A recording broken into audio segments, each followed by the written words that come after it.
Yan, hello mga sisi. Gagawa po tayo ng small flower. Yan. Isang pussy wire po ang gagamitin natin. Yan.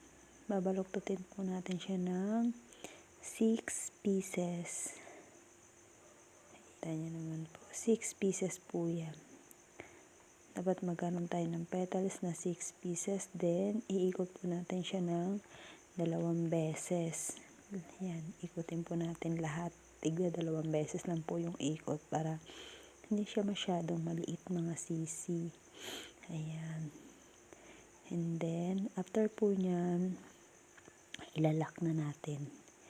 Ayan, lock. Then, after po natin siyang ilock, ayusin natin siya. Pagandahin po natin yung mga petals niya. 6 pieces po yan. Ayan. And then, yan, dami na po natin nagawa. Iba't ibang kulay po. Violet, pink, blue. Yan. Then, after po nyan, kukuha tayo ng white. Hahatiin lang po natin to sa 4 para makapaglagay po tayo ng 4 na tulips. 4 na, bantaw doon. 4 na yung pinakang nasa gitna niya. 4 po yan. Bali, isa lang po muna gagawin natin. For sample lang po.